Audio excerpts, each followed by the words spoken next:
And we are on. So this is Hack and Grow Rich, episode 103. We don't have 103 episodes yet, but we're calling them that. I have with me today is my co-host, Bart Baggett, who in general is just an awesome dude. But I like Bart in particular because he is one of the few people I know who's really actually self-reflective. And that's one of the things that impressed me about Bart the most. You know, he coaches people at very high levels, you know, people that are already millionaires and, you know, a couple billionaires, and he coaches them with his success tactics and kind of his different systems. But I've always been very impressed about how self-reflective Bart is. So welcome, Bart. Good to see you. Shaahin, that's a nice compliment. Thank you so much. I feel the same way about you. When you talk to successful people, sometimes there's a lot of bravado and ego, and that's annoying to me. And I've never found you that way at all, despite your tremendous success. I think when I finally got good at comedy is when I began to be a little more vulnerable and more self-reflective on stage. Including, you know, I've been doing seminars since I was 19, but I didn't do comedy for a while. So that's a very good compliment. And today's topic, I love what you came up with today, hacking self-confidence. And I love that so much because that is one of the reasons I do what I do is somebody gave me a hack when I was 14. I'll get to it later. And it literally changed my self-esteem and changed my confidence. And so if you stick around this show, we're going to go through both of our favorite hacks that can help you and your kids and your family to have more self-confidence. Will help you hack and grow rich, I guess. So, or as every mentor I ever had is don't say things like I guess, or I think, or I wish, just say that you're going to do it. So we're going to do that today. Yeah, I actually, I remember I was at a Tony Robbins event years ago, and the staff had this weird vocabulary, and I thought it was kind of silly at the time because I was only 18 or 17 or whatever. And now I don't find it silly, and I don't let my staff use the word try, and I don't let my friends say, I'll try and stop by your party. I will literally stop them and say, no, just say you're not going to be there or you're going to be there, because the internal language makes a big difference. And so people think I'm a language Nazi now, but Sheen, what I realize is my own internal dialogue dictates my state. It dictates my success. It dictates my frame. And so if I can't control my internal dialogue, at least I can, you know, help my staff and my friends not lie to themselves and say they'd try and come to my party. Yeah. No, it's true, right? It's what we learned from NLP. You know, the map is not the territory, common saying in NLP, right? But you've got to create the map to the territory, and you can do that in part by your language. So I couldn't agree more with you there. You just don't want to get too freaking airy fairy with it and be like one of these new agers who all they're doing is using language but no action. It's funny because, you know, people might think we're a little new agey because you know, the thrill pill cult and your background with all the herbal ecstasy. And, you know, I do handwriting analysis and other stuff, which is, you know, it's definitely not mainstream, but I just don't think it's in the new age category. I think it's more cognitive psychology, positive psychology. I think it's much more tangible. I see myself much more as a scientist or psychologist than any kind of new age hippie, for sure. But I don't know if, you know, some guy in a 3-piece suit would think that. Yeah, I mean, look, I think, you know, you have dogma on both sides of the fence. So on one end, you know, I went from being completely believing in all that stuff, all that woo-woo stuff, to becoming, you know, very strict scientifically based. And then I thought about it, and you know, it's interesting. The thing that made me lose my faith in, or if you call it faith, in 100%, you know, pure scientific thought is doctors. You know, I went to, I suffered from eczema for most of my life. And I went to a doctor and, you know, a couple of them, and they all, you know, they've got like 3 tools in their bag that they can give you, right? Take this medicine, take these steroids, take this shampoo, do this or that. And, you know, my skin was getting really bad. And, you know, the guy just sat me down. He's like, look, I'm like, well, so if I take all this stuff, will it heal it? And he sits me down and he goes, no, buddy, it's a degenerative disease. And, you know, it's just going to get worse in time. I said, well, why the hell am I taking this stuff that has all kinds of side effects? He's like, well, you know, we can manage the disease. I said, dude, I don't want you to manage the disease. I want the disease to go. And there was zero, I realized there was like zero space for any possibility outside of that. Cause I had a list, I just one of the things that, I teach my students in my Amazon course and Amazon mastery, and through a lot of the business people that I coach and the businesses that I grow, is that when it comes to professionals, and I learned this from one of my mentor, is that we manage them. They don't manage us. So when you go to a lawyer, you go to a doctor, you go to an accountant, you have to be in the pilot seat. They are not the pilot. They're your flight attendant at best. And you are directing them exactly what you want. So when I go to a doctor, I bring a list of things, a list of therapies. If they've never heard of the therapies, I already have it written down or previously emailed to them, scientific papers backed on those, and I want them to comment on that. And if they don't, that is not the right doctor for me. So when I went to this guy, I realized that there was no room for anything other than what he, had been taught through this very rigid scientific process. And he was a fine guy, but there was no room. And so I did research, and believe it or not, with a very simple solution of herbs and salt water, I've 98% cured myself, 100% from, fairly debilitating eczema. As far as just, it's terrible for your confidence and that kind of thing, and which is what we're talking about. And, that experience of finding something natural that works, and works really freaking well, better than any of the drugs that they gave, by the way. A very simple solution of salt water and herbs, which worked for me. It might not work for 100% of people, but finding something like that, it was like a WTF moment.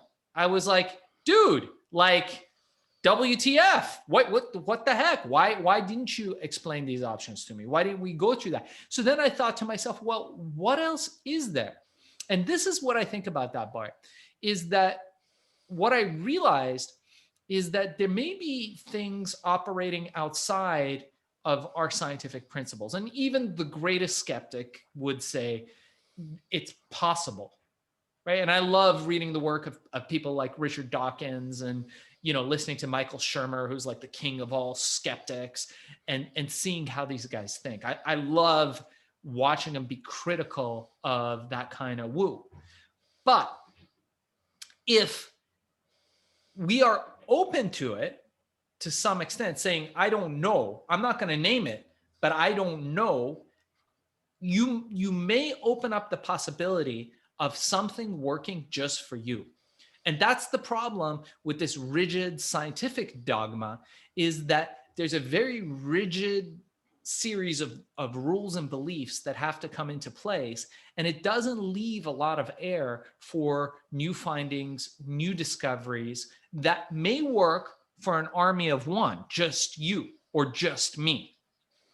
Right. So if we find out that scientifically there's no evidence that eating, curry 3 times a week cures your eczema, but you eat curry 3 times a week and it cures your eczema and it doesn't do it for anybody else, maybe it's not scientifically valid, but it's sure as heck effective for you, right? So at the I've end of the always day, found yeah, that the Chinese medicine and Western medicine just fundamentally disagree on principles. And yet I've had both great success using different treatments depending on what I was struggling through. But there's no agreement. The chi and the energy, and it's literally like two different planets trying to coexist with these different philosophies. And I know they both work at certain times. But if I get my leg cut off, I want Western medicine. And if I want, my skin fixed, I'll probably go to my Eastern medicine doctor. And I think that's what you're saying. I have a concept, Shaahin, that I talk about. There's always an option C. And so no matter what the problem is, I have a belief that there's an option C that I'm not seeing, A, B, C, but I'm too blind to see it. And so I keep telling my staff, like, hey, there's got to be another option. We're just not seeing it. And I think that's what you're talking about, is keeping that door open, take everything we know, but have an open-mindedness for something extraordinary that maybe we didn't see. I love that. Yeah, I teach the same thing to my students. I say, look, one thing that we do know is that the more options that you have, the higher the likelihood of you making a good decision. Now, you might not choose all of those options, right? We might only be option one and option two, and we're probably going to go with option one. But if we've got 10 options in front of us, what we do know from the decision-making matrix is that you have a much higher likelihood, much more probability of making a good decision when you have more options. Look around us in the world, right? People who have more options end up doing better in life. If you have every university in the world to choose from, you might still choose the one closest to your house, but that possibility, that availability gives you much more leeway in the world. So I much like you, I love that option C. And I would add to that option D through F, D through Z, that we should have as many options as possible, right? Because that's ultimately what life is about. Well, that's just ultimate freedom. If you don't have options, and we talked about this on a previous podcast, the disease of poverty. You only have one doctor, or you have no doctor, or you can't even go to a doctor. Like you are literally stuck with no freedom. So you have no options. And when you have no options, it just spirals downhill. Um, so how does that relate to self-confidence? I want to talk about the hack, but I wanted to find something first. And we were just having this conversation with my sister, who's also a certified NLP practitioner, very, very intelligent woman. She said, Bart, what's the difference between self-esteem and confidence? So I want to ask your take on that because I have a particular angle. And do you think that they're both required to make financial breakthroughs and to hack your brain for money? Yeah, we talked about Richard Koch, Richard Koch and Richard Koch's book, Unreasonable Success. And in his book, he also talks about one of the pillars of highly successful people. He looked at Jeff Bezos of Amazon. He looked at Steve Jobs of Apple, all these different people. And one of the elements that he found was this unshakable, unreasonable self-confidence, this belief in self that, you don't know why, you have no good reason to have that belief, but you just know and you act despite. So I think, Bart, and I'm really eager to hear what your hack is. And my hack is pretty straightforward. My hack is act like the person you want to become. That's it. So to build that confidence, you take on the persona. We used to talk about, and we talk about on almost every episode here about Stuart Wilde, and the trick to money is having some, and how he would teach us, hey, just go into a cafe, the most expensive place, the most expensive hotel in town, and just get a coffee and drink that coffee and smell the leather on the seats, or go to the Ferrari dealership and look at the car, see what the buttons look like, hold the key if they'll let you, really feel like you're part of that. And that's really, for me, the hack to self-confidence. But, for me, there's nothing as important as self-confidence when I'm building a business. And when I'm building an Amazon business, when I'm building any new venture that I get involved with. And the reason is that I am not a detail-oriented person. And we talk about this a lot.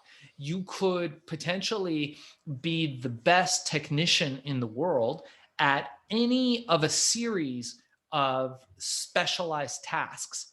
But unless you have that broad picture and can paint in broad strokes, that's not going to matter, because specialized knowledge that we talk about can be hired out. The best graphic artist in the world, I can pay an hourly salary to and get them to, utilize 40 years of graphic design knowledge in an hour or 2 hours worth of pay. What the world, I believe, deems of value, even greater value, is the broad strokes. You want to be a thought leader. And to be a thought leader, Bart, you have to have this unshakable self-confidence. See, I'm not a detail-oriented person, which is one of the reasons why, like in martial arts in particular, I struggle. I've been years and years at different fighting arts and martial arts. And I'm just like, yeah. I'm just going to get in there and, it'll all work, right? A punch is a punch, kick is a kick, right? If I got to grapple, I can do that. But those arts, the guys who excel at those arts are the guys that'll break down a punch into 5,000 different elements. In jiu-jitsu, in Brazilian jiu-jitsu, which I've been practicing for a number of years now, the Brazilians, the really, really expert guys, the black belts, those guys will take a simple movement and break it down into 1,000 micro steps that they've perfected and micro perfected. And that's not me. I am a broad strokes guy. And that's, I think, one of the reasons why myself, you, and a lot of other people who I know who've reached these super high levels of success in life are very broad stroke. Look at Jeff Bezos. Look at Steve Jobs. Steve Jobs is like, make the freaking phone work with no buttons. Have a nice day. And he leaves the room and the engineers are standing there going, the technology for this is 2 years away, sir. He's like, great, you got until Tuesday. That's when I'm going to unveil it. Broad strokes, right? But that takes confidence. Being technically proficient at a task just takes hours. You don't have to have confidence to know how to be a great graphic designer or a great coder or programmer or know how to rebuild an engine in a Ferrari. Maybe that needs a little bit of confidence, but not really, right? You just need the technical skills. So for me, Bart, I am very interested in hearing your opinion, like anything, selling on Amazon, selling on eBay, having any kind of online e-commerce business, and learning how to do that at a mastery level requires one person to have those broad strokes and a lot of technicians. But the technicians you can hire. I didn't hear the answer to self-esteem versus self-worth. Let me restate that question here since we had a little camera malfunction. Gotcha. Was that my camera or your camera? It just went off for some reason. I guess it got hot. So that's a great answer, Shaahin. Maybe you said it and I missed it. The self-esteem versus, the self-worth, like self-esteem versus confidence, because everything you just said, like confidence and leadership, and it explains exactly why people make millions of dollars when they're CEOs, because they're bringing the vision. And all the people that have political opinions are so upset about this wage gap. They're replaceable. Like the people at the bottom are completely, interchangeable. And that's why they don't make as much money. But we're not talking political. What I want to know is, like, is their self-confidence and self-worth the same? Are those words interchangeable in your vocabulary, like self-esteem? Because you've got a kid, right? You want that kid to have a great self-esteem. And the first time he swings a bat, he's not going to be very confident, right? Yeah. But he might have a great self-esteem. So what's your difference before I tell you my distinctions? So we often say that competence brings about confidence. If you've practiced that pitch a million times, that competence brings about the confidence when you get out there. I'm going to beat this thing, out the thing. Similar in martial arts. If I'm competent at doing my techniques, when I spar, I know that regardless of how good the person is on the other side, that I'm competent enough to deliver enough tactics to be able to hold my own in the ring with this other person. So at the end of the day, I think self-worth, is important. Competence is more important as far as self-confidence goes. You have to be, dude, how many incompetent people do we encounter every day just walking around? Like, how many of these guys that are just like, dude, you do one thing. It's just one thing. You do one thing. Just do it right. And this is funny because this is one of the most incredible things. We go to Mexico a lot. I made a film in Mexico a while back. And we go there a lot. And, it's glorious. If you ever want to go to an amazing place very close to the States, is Mexico City. And we go to Mexico City to the best of the best restaurants. I mean, the really world-class restaurants. And even the smaller restaurants that we go to, just little taquerias where they serve the little homemade food and that kind of stuff. And every waiter, every single person in there, they're not an actor. They are not doing something else. They are not a slash this slasher, right? They are a waiter, and they will bring you the food with great pride. And if there's anything wrong with your food, they will take it personally, not because they want to get a tip. Sure, there's a little bit of a tipping culture since, Westerners have been, frequenting a lot of these places, but that's not what they're about. They do it because they love what they do. And and they are competent at what they do. You cannot get a job waiting at one of these restaurants, even though they're paying them very low salary compared to what we get, unless you're competent at what you do. When I go to South and Central America, all I see is competent people. Everywhere I go, if you're a doctor, you're competent, nurse competent. But here in the States, dude, I cannot tell you how many times I've gone to a restaurant and ask the question of the waiter or the waitress to have them just throw their hands up. I don't know. You think it's got gluten in it? You do one thing. You're a waitress. You work at this restaurant. Right now, you're doing one thing. Like, if I was the waiter at that restaurant, I would know, you got 20 menu items. I would know every single thing in there.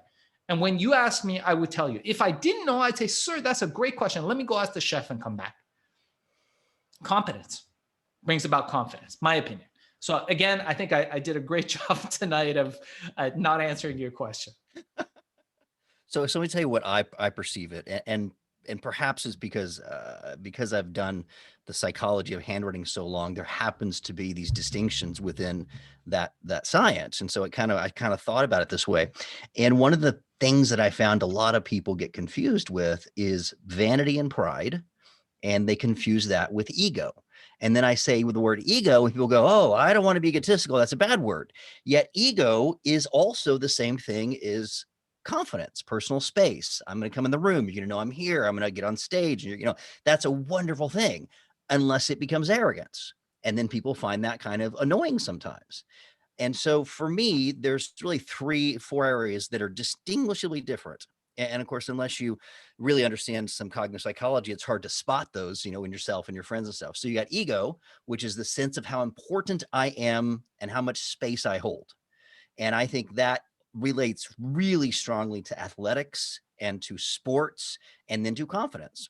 Because if someone's ability to perform well on the football field, the basketball, that is all ego. In fact, there was a research study about the NBA, and they found that despite hundreds of scouting reports, there's only one difference in the college kids that make it in the NBA. Do you know what that was, Shaahin?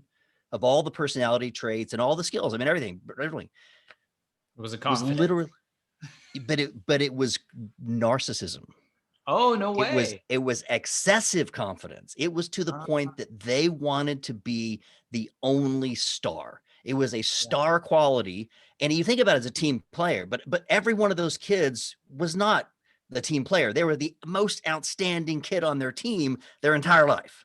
And that's why they're in the NBA. So I thought that's fascinating. So obviously narcissism has some value. I mean, look at all these people that do great things. There's this wonderful documentary right now called The Lady in the Dale.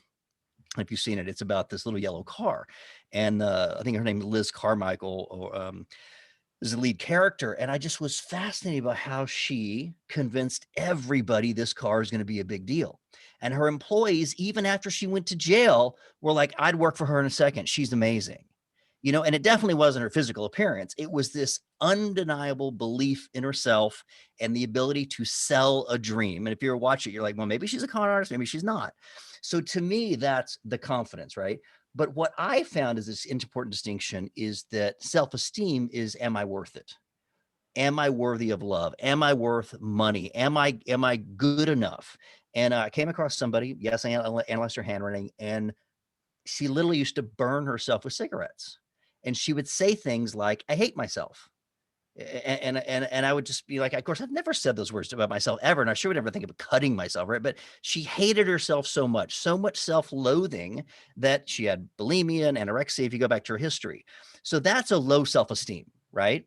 That same girl might have a lot of confidence in her job. Like she talked about her job and she sells retail. She says, I'm the best retail salesman. So it's interesting. I know for a fact she had low self-esteem. She burns herself. She says things like, I hate myself. I'm not worthy. But I'd hire her in a sales. You know why? Because she's really good. So that's two different things. If you can get all those aligned in your brain, be confident, have enough ego to, to hold your boundaries and to be great, not necessarily narcissistic. And if you can feel worthy, feel worthy of making money and love, and you can have enough reps and competence to have the confidence, I mean, you're unstoppable. Like you're literally Mm. unstoppable if you can get all those things running at the same time. And so what I did, even when I was writing my first book at 23, I'm like, how do I make this easy? Because unless you grow up in a happy household, you might have self-esteem issues. There's so many ways people can get their confidence eroded.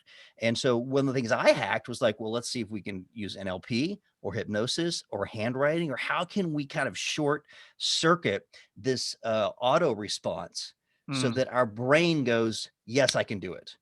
Barry, I've never done it before. That's okay. I can do it. Like I can figure it out, and so I feel like I can do anything, but Shaahin, I still have self-doubt Yeah. about something I'm not good at yet. So because I haven't had the reps, I'm not real confident about that thing, but am I worth it? And I know I can do it. So I love what you said, repetitions and competence breeds confidence. That's totally true. Yeah. The repetition. So was that your hack? Is that the hack? No, I'm telling you, I have two hacks. We're So gonna hold that. I'll give you my two hacks, and then you can give me your two hacks. Okay. My Let's. first hack is actually very similar to what you mentioned. I just named it, and I call it the James Bond technique. And so it's basically, now this is for the male audience, but a female audience might pick another avatar. So remember, there's this phrase that some people, what would Jesus do? You ever heard that? It's Yeah. almost Use it like all the comical. time. Yeah, but I say, what would James Bond do? Mm. Because that guy, to me, is the most self-confident avatar I can think of. Like he always gets the girl, he always, avoids the bullets, he always gets the bad guy. Like he's just a total badass. So if I'm in a situation and I'm like, well, there's a pretty girl, but maybe she wouldn't, maybe I won't talk to her. Maybe she already has a boyfriend, right? And this is back when I was, dating a lot. And I would say, what would James Bond do? James Bond would just walk up and say, hi, I'm James Bond. Like it would be so simple. And so I would act like somebody else and I would take his frame of the world. And his frame of the world is, I can do anything I want. I'm James Bond. Mm. So that's my first hack is, what would James Bond do? So can I ask a question about that? Yeah. So when you say, what would James Bond do? Which James Bond comes to mind right away? For me, because I'm a kid of the 80s, it's probably like Pierce Bronson or Roger Moore. But Sean Connery, I think, would probably be the one that comes to mind when I want to be the most seductive dude. I'm Sean Connery. There is one badass, and it is Sean Connery.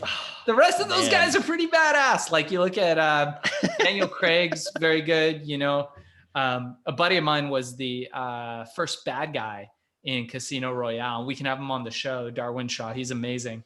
And he says Daniel Craig really is, pretty badass guy. But really, like when you look back in that era of like men that had that true masculinity, like real men who just made no excuses, right? Took full responsibility. That's what Sean Connery was. I think he's just an unbelievable actor, but moreover, he really personified that role and that era. I'm pretty sure that I published this on my website. I'm sure you can Google it. Sean Connery handwriting analysis. Because he died recently, and I published this article. Like, I respect for him, and he had written a letter to Bill Gates and basically, or Steve Jobs, or one of them, and said, look, I'm fucking James Bond. Stop asking me to sell computers.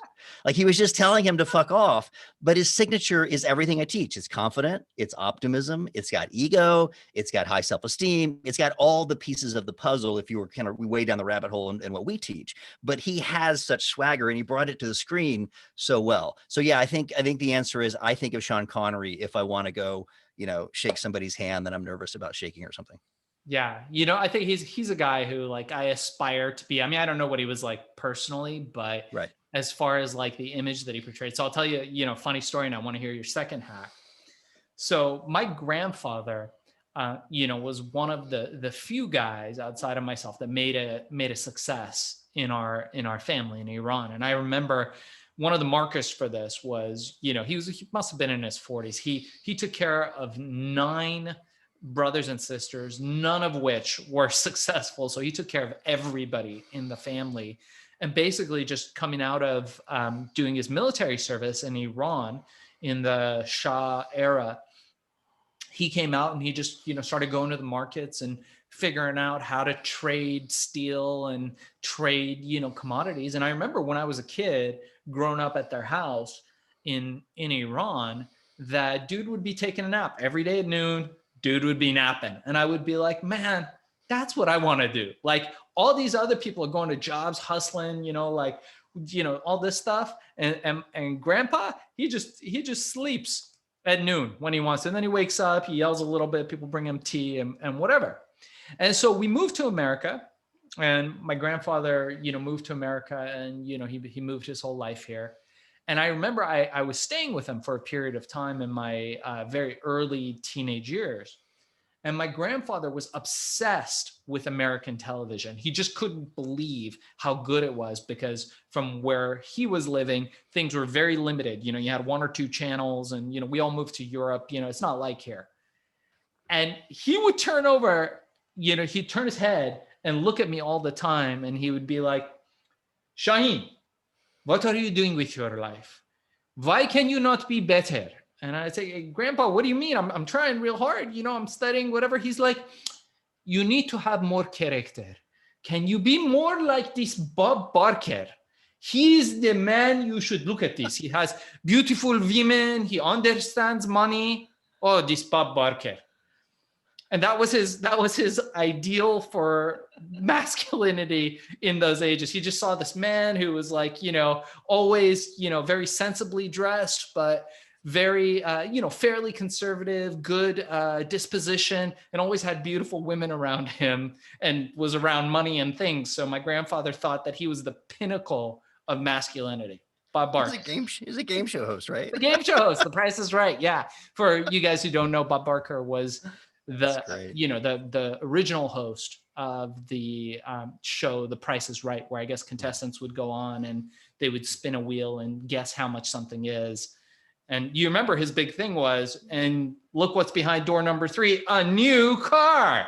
Remember that? I didn't know that was him. I mean, it's so common these days to do that. I forgot where it all came from originally.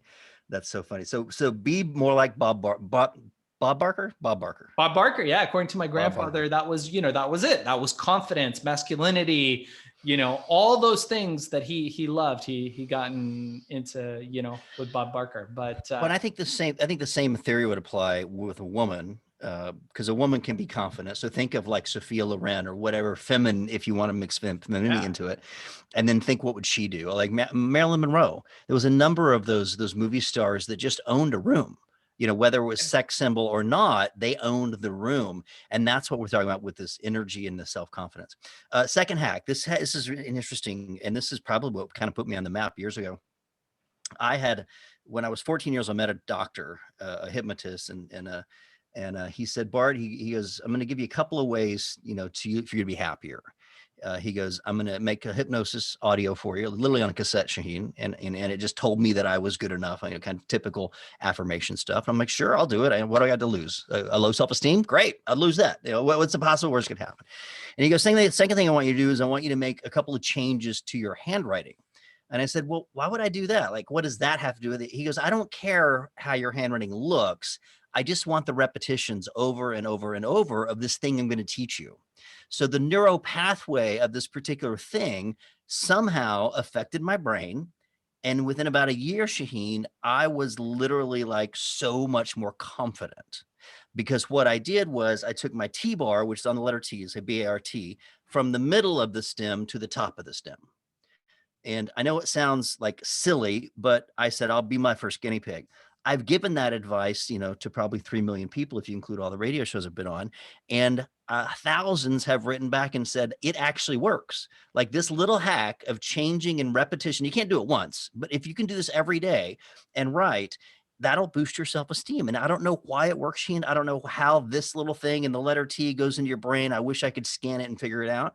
And then I thought, okay, well, what else can I change? And what I found was when people start underlining their names, that gives them a little bit more of that leadership quality that you're talking about.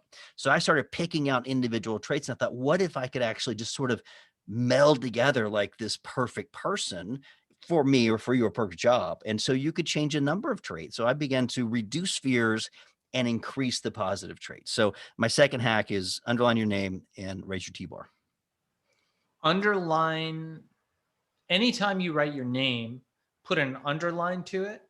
When you're signing your name, your signature. When you're signing your name. Okay. Only when you're Yeah. signing your name, underline it. So anywhere where you're writing your name, you're signing your name, underline it, and then the line on the T, move that up.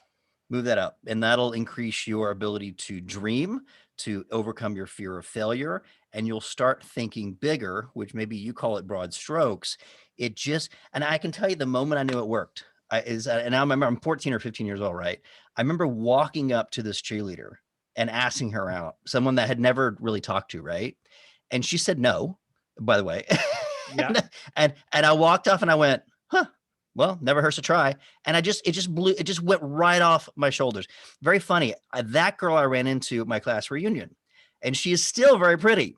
And she goes, Bart, I don't remember that story at all. And I'm so sorry I didn't go out with you. You know, like I was like, oh my God, people just put so much pressure on themselves. She has no recollection, no memory of it. But I knew at that moment something switched because I wouldn't have done it 6 months ago. I was fear rejection. She's too pretty, or she's, cheerleader. And now I'm like, hey man, what do I got to lose, dude? Just walk up to the pretty girl. And that was my, as an adult, of course, there's other stories, but as a kid, I was like, hey, this is obviously working. This is cool. Yeah. A friend of mine, what does he say? He's got a really good saying that's, if you don't talk to any new people, you'll end up marrying your cousin. And I love that. I love that quote because, I think, look, if you're a single guy, I'm a family guy, married with a kid, happily married with a kid. And, like my life is good, but, there was a time where I was dating. But outside of that, I think, and outside of COVID, assuming COVID's going to end, it's one of the great things in life. And you're fantastic at it because you're fantastic at talking to people because you have a natural curiosity, which I think is one of the keys to your success. You are truly, genuinely, no bullshit, fascinated by humans. And you have this like curiosity. And I wonder, have you had that since you were a kid? No, I think I started when I began to study handwriting analysis. I think what happened is my dad and I went to this class, and it was give us something to do together. So he would analyze waitresses' handwriting. And what I noticed was everywhere he went, he was the most popular person in the restaurant, right? Everybody would come over and say hello. And my God, this is the he does handwriting. And so what I realized was when you did that thing, which was kind of like a little mind reading thing, right? Oh my God, how's your relationship with your father? They would just open up and spill their guts to you. And Sure. I began to see that people are fascinating and people are in pain and people Mm. are sometimes not what they seem to be. Like I remember at summer camp, I remember the next year after I started learning this, I had so much empathy for the bully the previous year because I didn't realize he was insecure. I thought he was mean. Does it make sense? Like those little distinctions for a kid gave me empathy, which then made me even more interested to see how I could help them or how they got to where they are or how they get so damaged. And I wouldn't consider myself a really empathetic person, definitely not in my comedy. I'm a little judgy actually, but I have learned that I think the natural curiosity of how did this person get there? Why did this person show up this way? And even the fact that I wrote a book called The Success Secrets of the Rich and Happy, like I wanted to hack wealth. I wanted to make sure that there's a path if you didn't and you weren't born with a silver spoon in your mouth, which you weren't, by the way. They know that you've been successful so long, you may have forgot what it's like to be poor, but it's not good. I was born with a plastic spoon in my mouth. But interestingly enough, so do you know where that term comes from? Silver spoon in the mouth, when they say someone's born with a silver spoon? I mean, except for the idea that silver is, used by rich people, like a ladle or a soup spoon, but I don't know the source of it. So very close. So time of the plague, silver, you've heard of colloidal silver and all these Mhm. types of things, which by the way is on the periphery of woo-woo. But silver on its own has antibacterial, antimicrobial properties. That's scientifically proven. bacteria has a very difficult time sticking to silver. So during the time of disease and the time of the plagues and all these types of things, the wealthy people, when a child was born, would always put a little tiny spoon, silver, in his mouth to prevent disease and bacteria from getting in. So when they say born with a silver spoon in his mouth, is a is in relation to that, the fact Love that that it story. I never knew that. I'm so glad I listened to this podcast. Wait a second, I'm co-hosting it. Oh gosh, it's so much fun. I love it.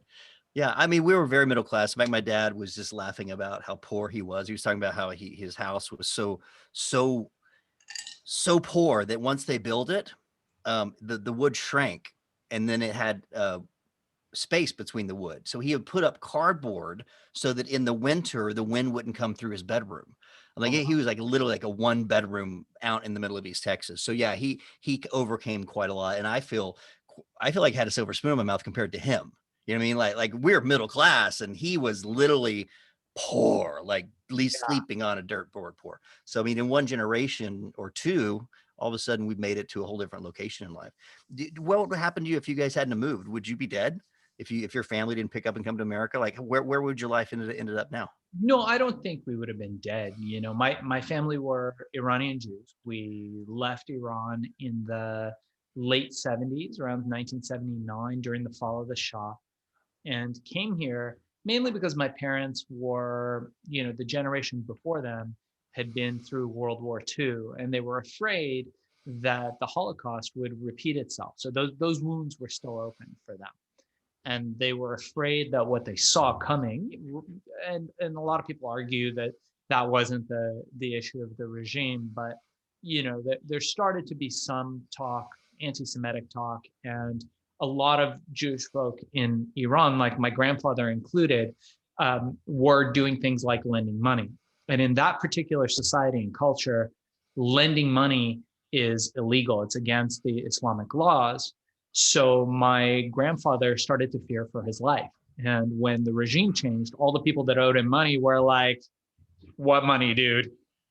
And I remember that time. So, you know, a lot of people stayed and they're just fine. You know, the country definitely is undergoing and has been going through a lot of difficult economic times. And the people are not the government, right? The Iranian people are, you know, some of the sweetest people you'll ever meet. And anybody who's been to Iran knows this. The government is a very different thing, especially a theocratic government is a completely different thing than the people who they govern, like any country.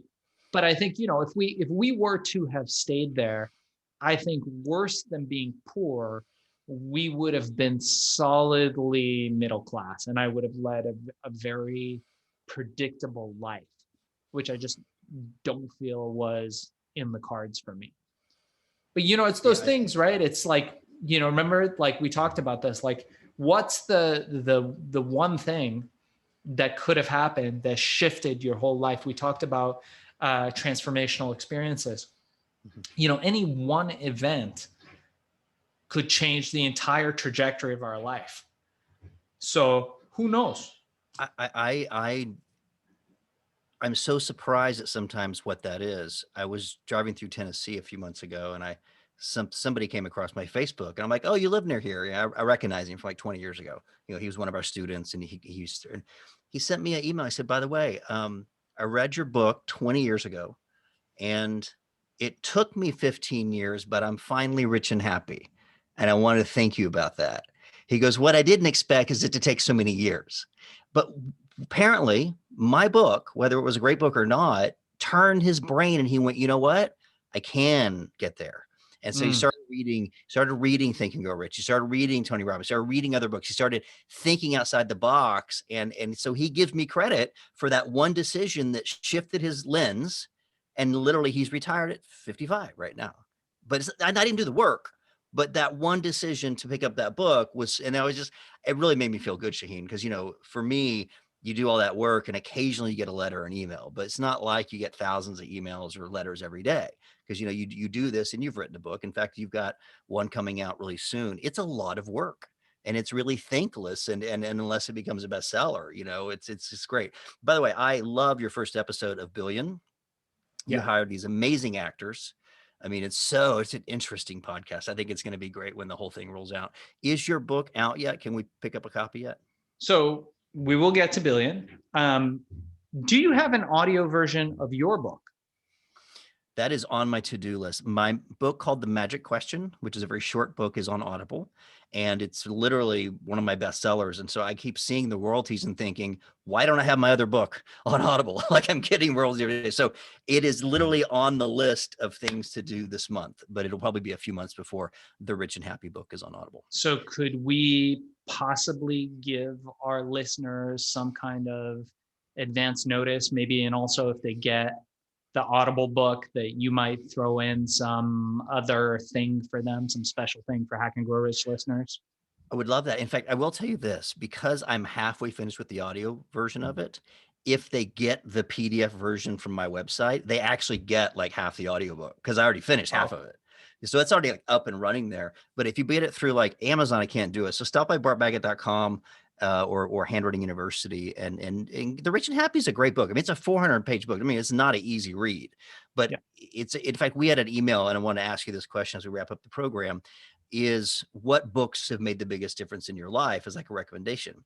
Obviously, I'd recommend my own book, but the truth is that book was not Bart's opinion. That was Bart's research of everybody other else's book.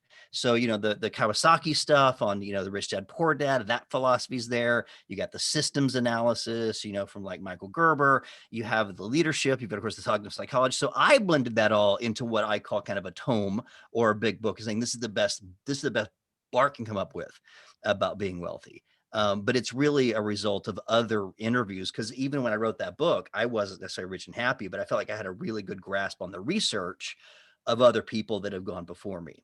What would your top book tour be if someone was really wanting to break through? We talked about this last time, and so I'll throw a little, I was going to say a monkey into the wrench, but maybe I'll throw a wrench into the throw a better metaphor into the podcast. I'll throw a better metaphor into the podcast. I think that's what we'll do today.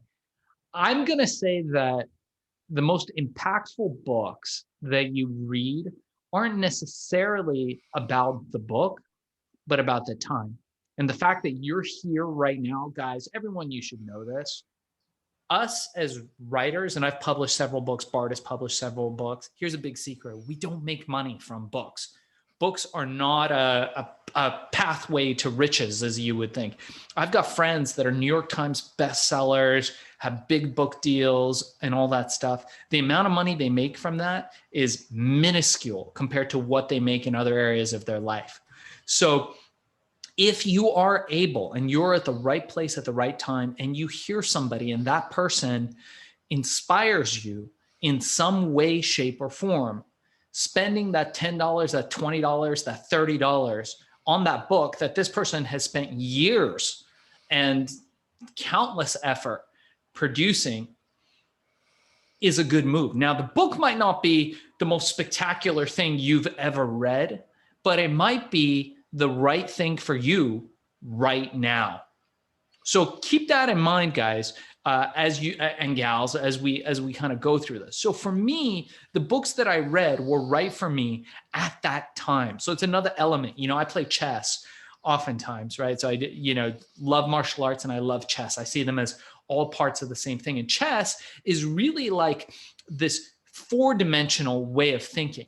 And when you play speed chess, which is a completely different game, any chess master will tell you that standard chess and speed chess, where you only have 2 minutes for a whole game or 5 minutes for a whole game, adds a whole nother dimension to the game, which that added dimension is time. Now, the move that you make, and this goes back to strategy, is not as important as if you make an okay move quickly. If you just make okay moves throughout the 2 minutes and the other guy makes amazing moves but takes too much time, you can still win. You can still outplay him. It's all part of the strategy when you add that dimension to the game. So when it comes to absorbing content, absorbing information that empowers you, you have to take into consideration the time and place in your life right now in this moment. Because the books that you read then are going to be that you read now are going to be very different. They're going to have a different impact on you later on in life. And this was always the case for me. I mean, for me, it was the standards, Think and Grow Rich, which, by the way, now is not one of my favorite books at all. But back then it was very impactful, mainly because of the repetition that you talk about. And The Greatest Salesman, Augmentino, Stuart Wilde, The Trick to Money is Having Some. Love that. I still love reading that, but it doesn't have the same impact for me. And most recently, Richard Koch's book, Unreasonable Success and How to Achieve It. I almost feel like he wrote that with me in his head. I love every aspect of that book, which is a great new book. And so, guys, as we wrap up, I want you to make sure to go to bartbaggett.com and check out all the cool stuff he has on there. My book is not released yet, but I do have the first galley copies. Here's a preview. All right, I'm excited. I'm super excited about it. I just have to tell it that photograph is so cool. And you were 19 when you took that picture, right? Like, you look like you own the world. And I know that you made a lot of money, but how did you get that kind of crazy self-confidence to sit on that throne like you just been expelled from heaven? This so was cool. One of the most famous photographers in the world at that time, this guy, David LaChapelle. If you ever want to check out his work, he's got a book called Hotel LaChapelle, and amazing work. And he did this very 90s stereotypical kind of like color photos. And before me, he had shot Leo DiCaprio and all these different celebrities. Madonna had come to his studio. So all these people were there. And then we went to this castle. And I write about it in my book, the whole story of that's kind of a cool story. But the book's coming out. If you guys want to listen to the podcast, just go to ShaahinCheyene.com. We'll include it in the notes, or on Apple Podcasts, Spotify, Stitcher, Amazon, anywhere podcasts are found. You can look up Billions. The first episode from the book is on there. It's Billion without the S, excuse me. Billion, How I Became King of the Thrill Pill Cult. Always share this podcast. If you're watching the video on YouTube, make sure to subscribe and like to our channel. And you can get a hold of me or learn more about selling on Amazon, Amazon Mastery, Amazon FBA at fbasellercourse.com, or just go to ShaahinCheyene.com and click on the link for Amazon course. I answer every single email personally, so I will get back to you. It might take me some time, but if you want to reach out to me, please do so. And if I can help empower you make your first billion, I'd be delighted to do that. And Bart, thank you so much for being on the show. I'll let you wrap it up. It's been great. I hope that if you guys have any questions, we're going to start doing a mail segment. So send us an email to either Shaahin or I, or hit it up on Instagram. And we would like to get you on the show, answer questions, help us direct this so that you're getting the most value about a hack your own brain, hack your business, and really become richer and happier. Shaahin, it's been a great show. Thank you so much. I look forward to next week. Yeah, it's been a blast. We'll see you soon. Goodbye.